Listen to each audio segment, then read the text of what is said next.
Now then, in today's video I'm going to be talking about a few things in connection with the Marvel Cinematic Universe, and this video is going to contain major spoilers for every single Marvel film that has currently been released. So, to start with, I'm going to very quickly talk about Ant-Man and the Wasp.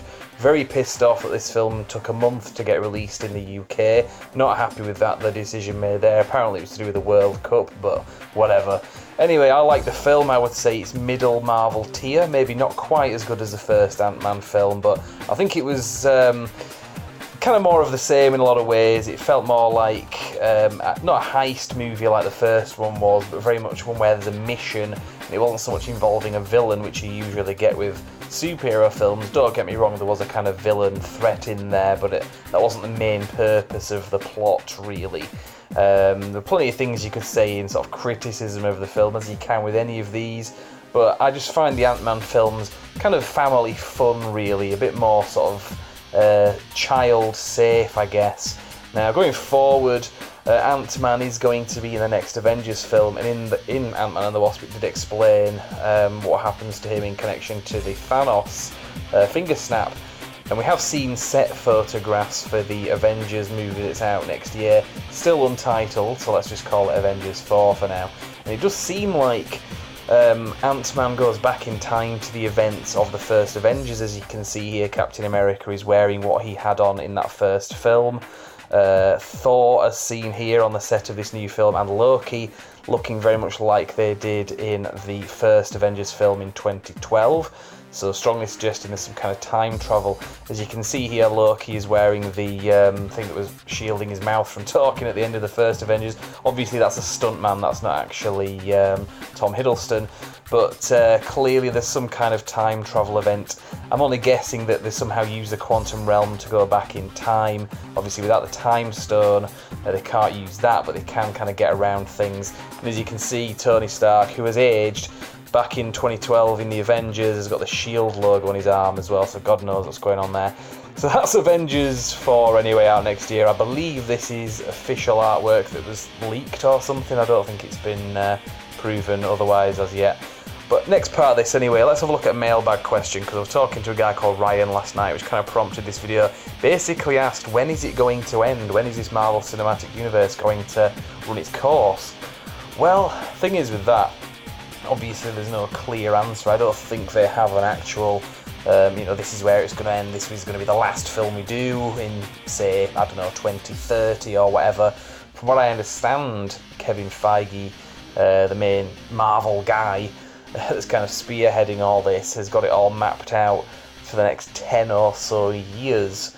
Now, in terms of what's been officially laid out, we've only got a few films left, to be honest. And I'll get into that because I do have a few things to say about where I believe they're going to go, but it's anyone's guess really as to how they're going to handle it. So let's just really look at that anyway. What do we know? What's coming out next? Well, we've got Avengers 4 next year. I'm hoping that they release the name for that film very soon, because apparently the Russo brothers that direct the Marvel films, well, the last two Avengers films, this one and the next one, should I say, they are saying that they didn't want to release the name for Avengers 4 for a while because it would spoil elements of Avengers Infinity War. I don't quite know how that works. Obviously, once the title's revealed, it might make more sense. But beyond that, we've got a Spider-Man movie. I believe it's titled Spider-Man Far From Home. That's going to be the first film after Avengers 4 next year.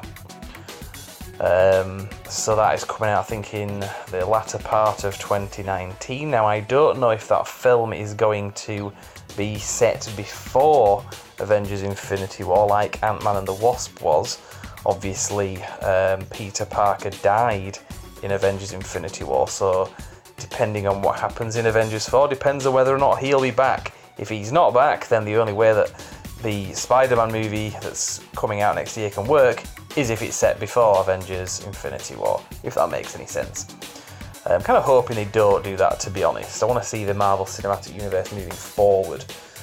But anyway, and then the film after that is, well, it's supposed to be Guardians of the Galaxy Volume 3, but with the James Gunn situation having kind of happened, which I'm sure you're aware of. See one of the previous videos on this channel if you're not aware of that. But with that having happened, I'm not 100% as to whether Guardians of the Galaxy 3 is going to happen anymore. So again, going back to the question, where's this going to end? Where is it going? Well, to me, I think the key to that answer is really in the Captain Marvel movie, which is the next film that's out. That film is out in late February, early March, depending where you live, 2019, and that's going to be the last film before Avengers 4. Now, Captain Marvel is set in the 1990s. It's about a character called Carol Danvers. She's an extremely powerful superhero,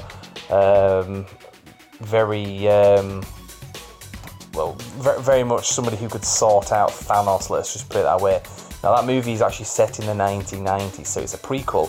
It's going to feature a digitally youthed Samuel L. Jackson, who will have both eyes because this is set in the 1990s. I'm guessing at some point in the film he's going to lose his eye, which will explain why he always wears an eye patch. If you remember in Captain America the Winter Soldier, he said something along the lines of, "The last time I trusted somebody, I lost an eye."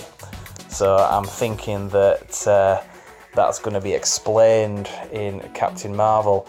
Now, like I say, where this is going and how the Captain Marvel movie is key, I think is really to do with this alien species called the Skrulls. If you don't know what the Skrulls are, look them up, but I'll basically explain it to you. The traditional green-faced, sort of slightly reptilian, pointy-eared, green-skinned alien creatures that can shape-shift, and they can imitate and infiltrate anyone, really. Humans.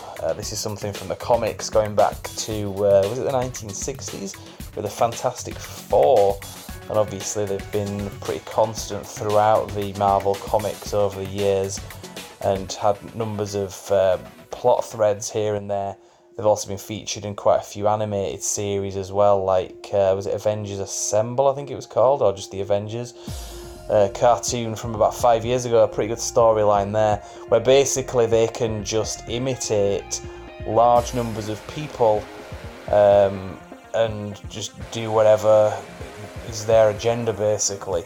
And from what I understand, they're going to be in the Captain Marvel movie that's coming out in the early part of next year, and that they were around in the 1990s. We don't know what they've been doing since. For all we know, we may have already seen some of these characters that are actually Skrulls in disguise, because they could pretty much turn things around that way. It could turn out, for example, that Hawkeye was actually a Skrull. Every time we've seen him, he was actually a Skrull, maybe a sleeper cell or something. Didn't realise he was actually a Skrull. I don't want to see something like that happen, to be fair, because that'll change the dynamic of the characters when you revisit the films, but who's to say, really? But from what I understand, like I say, these Skrulls are going to become something throughout the next phase of films, from phase 4 onwards, which pretty much starts with the Spider-Man Far From Home film, which comes out at the beginning of next year. So really, where it's going, I think that's going to carry it forward, hopefully, because that's a really good way of having a continuing story run through the MCU. You can have any number of films involve the Skrulls in various different capacities. I mean, generally they'll be involved with the more sort of cosmic side of the MCU, but you could pretty much bring them into anything, any movie. You could bring them into an Ant-Man movie, you can bring them into I don't know, whatever Guardians of the Galaxy movies they're doing, or Doctor Strange, whatever. You could pretty much put them in anything, and it can be a weaving thread throughout the MCU. It could be the thing that connects the dots, basically. Similar to what we saw with the Infinity Stones leading up to Infinity War. I mean, that really started with, I guess you could say, the post-credit scene at the end of the first Thor movie in 2011. And throughout the MCU since then, you saw Infinity Stones here and there. And it was, like I say, it was a weaving thread that really kind of came to a head in the last film that we saw, the last Avengers film that we saw, with Thanos. Now, one thing we don't really want to see is just the next big villain portrayed on screen, you know, the next big bad Thanos character. Thanos has been defeated, but now it's time to meet this next one. They don't really need to do that with the Skrulls. With that, it's going to be more of a kind of mystery and intrigue element to the plot going forward. and I'm pretty sure they can carry that on for the next few years. So I think that's where it's going.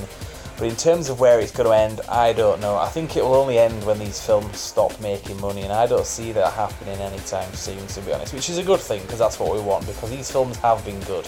It's not like franchises like, I don't know, Transporter, that's a different one, Transformers, where the films, for the most part, are dog shit. I mean, morons and little children probably enjoy them.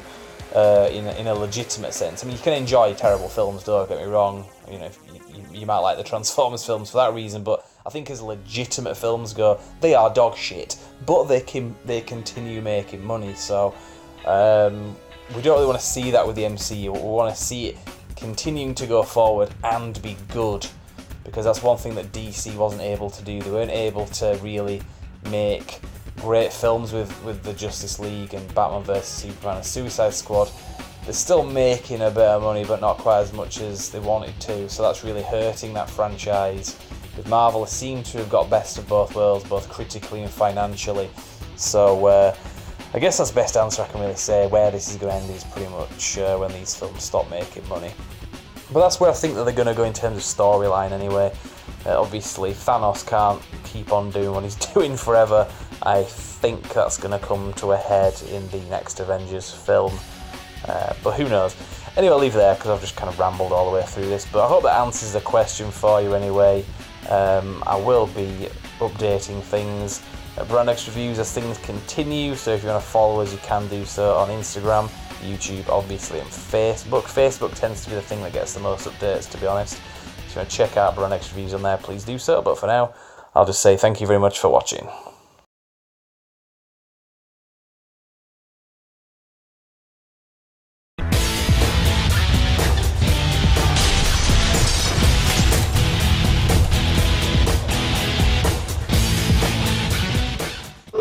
Hello, Cor. Hello, Cor. We're having a nighttime spoons, Cor. Are you working on the 5th of August, Cor? Can you not make it? That's why.